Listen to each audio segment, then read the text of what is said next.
زمین پہ کھڑے تھے گردنیں جھکائے، اور میرے مصطفیٰ کریم جب کسوا نامی اونٹنی پہ بیٹھے تھے نا اور میں اذان دے رہا تھا تو میں آج بڑا راضی تھا.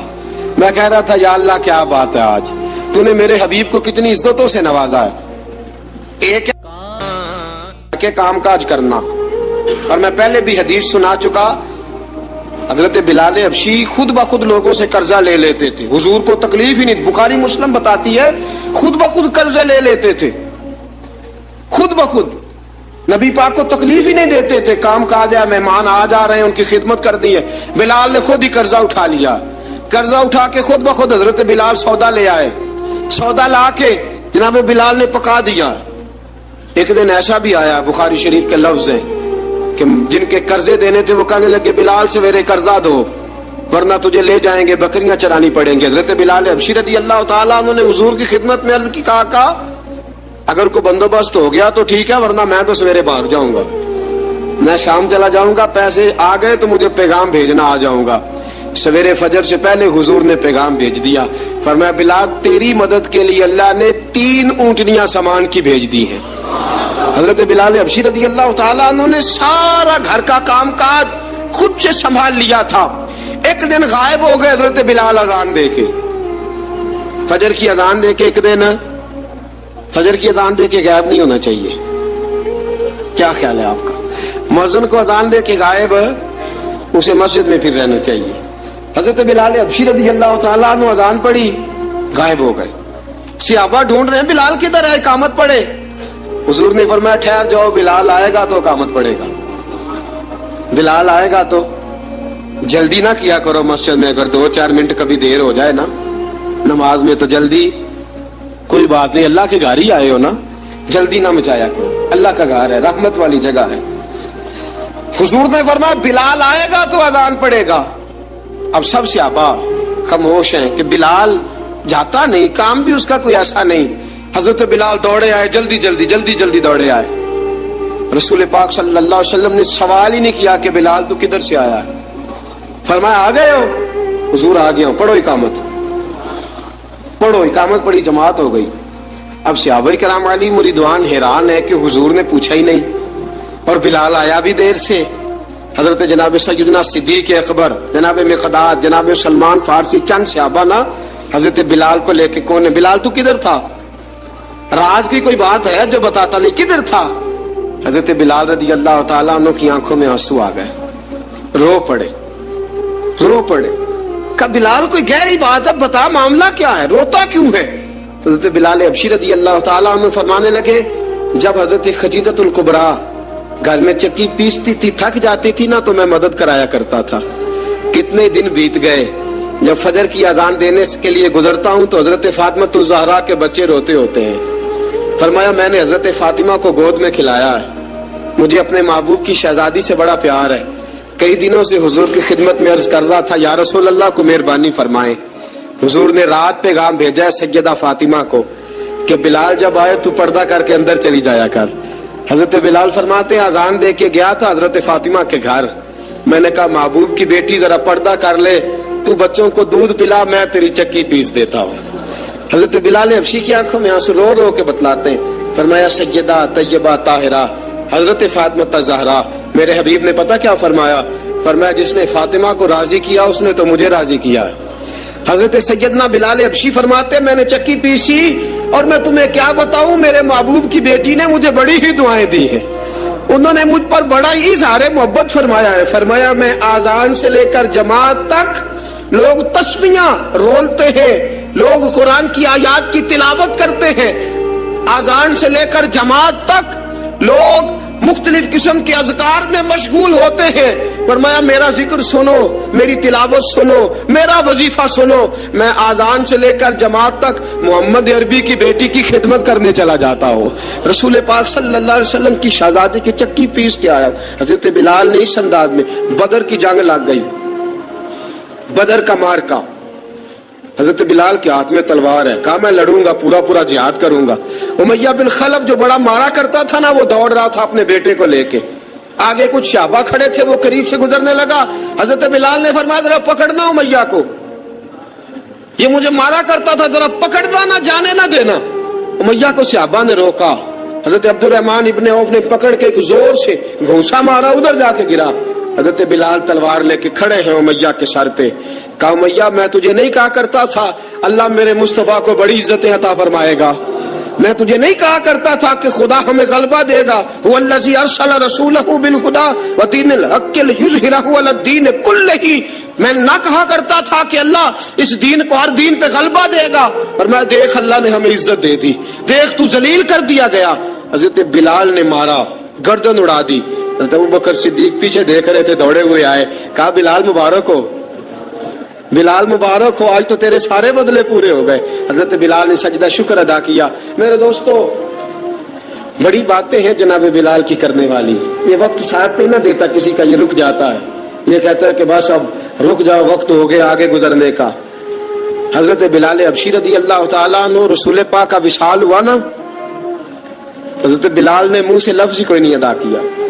کسی نے اپنا دکھڑا کسی انداز میں سنا لے. حضرت عمر نے کہا, جس نے کہا حضور وصال کر کے گردن اڑا دوں گا. حضرت عثمان غنی نے کہا خبردار کوئی مجھے آ کے نہ بتائے کہ مصطفیٰ وصال کر گئے. حضرت علی المرتضیٰ رضی اللہ تعالیٰ عنہ نے فرمایا نہ بھائی, میرے مصطفیٰ پر تو موت آتی ہی نہیں جس طرح عام لوگوں پہ. سب لوگوں نے اپنے اپنے اظہار کر لیے نا, بلال نے کسی کو دکھ بتایا ہی نہیں. ایک کونے میں بیٹھ کے نا حضرت بلال اکیلے آنسو بہاتے رہے, کسی کو بتایا ہی نہیں, اکیلے روئے. ایک شخص کہنے لگا یار بلال بولتا نہیں. کہا نہ بلاؤ اسے. عصر کی نماز کا وقت ہوا نا, تو وہ بلال جو کعبے کی چھت پہ بغیر سیڑھیوں کے چڑھ گیا تھا, وہ بلال جو کعبے کی چھت پہ بغیر کسی سہارے کے چڑھ گیا تھا, اس بلال کو کہا کہ بلال چڑھ ذرا, آذان پڑھ, مسجد کی چھت پہ چڑھ جا. حضرت بلال کئی بار چڑھے اور کئی بار گرے, کئی بار چڑھے اور کئی بار گرے. حضرت بلال حبشی رضی اللہ تعالیٰ نے آواز دی, کہا سلمان میری مدد کرنا, میری مدد کرنا, اب مجھ سے چڑھا نہیں جاتا, اب مجھ سے جایا نہیں جاتا. جناب سلمان فارسی نے بھی سوال نہیں پوچھا کہ بلال تو بیمار ہے, یہ نہیں پوچھا. حضرت بلال کو 2-4 صحابہ نے اٹھایا, چھت پہ پہنچایا. بلال نے اذان شروع کی. جب کہا نا اللہ اکبر اللہ اکبر, وہ آواز جس میں بڑا سوز ہوتا تھا, بڑی درد, بڑی بلندی ہوتی تھی, بڑا جوش خروش ہوتا تھا, آج وہ آواز دب گئی. جب بلال نے کہا نا اشہد ان لا الہ الا اللہ, حضرت بلال رضی اللہ تعالیٰ عنہ نے تھوڑی دیر روک کے سانس لیا. جب کہا نا اشہد ان محمد الرسول اللہ, جو سارے چپ کھڑے تھے نا ان میں سے ایک بابا رو پڑا, جس کا نام ابو بکر صدیق تھا. جب حضرت ابو بکر صدیق کی آنکھ میں آنسو آیا تو حضرت بلال چھت کے اوپر زمین پہ گرے, زمین پہ گرے, اور کہا ابو بکر یہ ڈیوٹی کسی اور کی لگا دے, یہ ڈیوٹی کسی اور کی لگا دے, اب میری روح اجازت نہیں دیتی, مصطفیٰ کریم کے بعد مجھ سے اذان نہیں پڑی جائے گی. آپ نے واقعہ سن رکھا ہے کہ ایک بار صحابہ نے بلایا, دوبارہ آئے, حضور خواب میں ملے, کہا بلال تو آتا کیوں نہیں؟ بلال چھوڑ کے چلے گئے تھے. فرمایا اب میرا یہاں دل نہیں لگتا. ملک شام کے شہر حلب میں چلے گئے تھے, چھوڑ دیا تھا مدینہ منورہ. اب میری نگاہوں میں جچتا نہیں کوئی, جیسے میرے محبوب ہیں ایسا نہیں کوئی. حضور خواب میں ملے, آئے مدینے. حضرت بلال آخری بار, لوگوں نے کہا اذان پڑھو. کہا مجھے وہ اذان بھول ہی گئی ہے جو مجھے مصطفیٰ کریم کے زمانے میں پڑھا کرتا تھا, مجھ سے نہیں پڑھی جاتی. نہ مجھے کہو, میں کیسے پڑھوں؟ امام حسن اور حسین نے آ کے دامن تھاما نا, تو کہا بیٹا میں تمہاری نانی کا بھی نوکر رہا ہوں, میں تمہاری ماں کی چکی بھی پیستا رہا ہوں, مجھ سے کوئی فرمائش نہ کر ڈالنا, میں نے نوکری کی ہے, اور مجھے اگر اللہ نے توفیق دی تو میں تمہارے بچوں کے پیر بھی دھویا کروں گا. لیکن امام حسن رضی اللہ تعالیٰ عنہ نے فرمایا بلال ایک بار تو اذان سنانی پڑے گی. سنائی بلال نے اذان. کوئی گھر مدینے میں ایسا نہیں تھا جہاں سے رونے کی آواز نہ آئی ہو. حضرت عمر فاروق رضی اللہ تعالیٰ عنہ اپنے زمانے میں شام گئے تو جناب بلال حبشی رضی اللہ تعالیٰ عنہ سے کہا کہ اذان پڑھو. حضرت بلال نے فرمایا میں پڑھ ہی نہیں سکتا. بڑی ہمت کے بعد اذان پڑھی, اور جناب بلال نے کہا تم اگر روئے نہ تو میں اذان پڑھوں گا. رونا نہ, وعدہ لے لیا. حضرت عمر تو نہ روئے, لیکن معاذ ابن جبل نے رونا شروع کر دیا. جب معاذ ابن جبل روئے تو پھر عمر بھی روئے, جب عمر روئے تو پھر بلال بھی روئے. وہ اذان اشہد ان لا الہ الا اللہ تک گئی. رسول پاک کے بعد پھر اذان اس سے آگے بڑھ نہ سکی.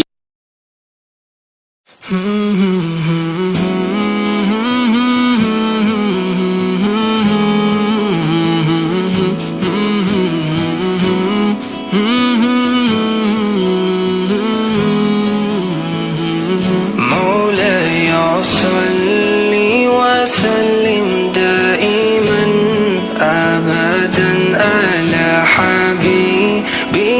خير الخلق كلهم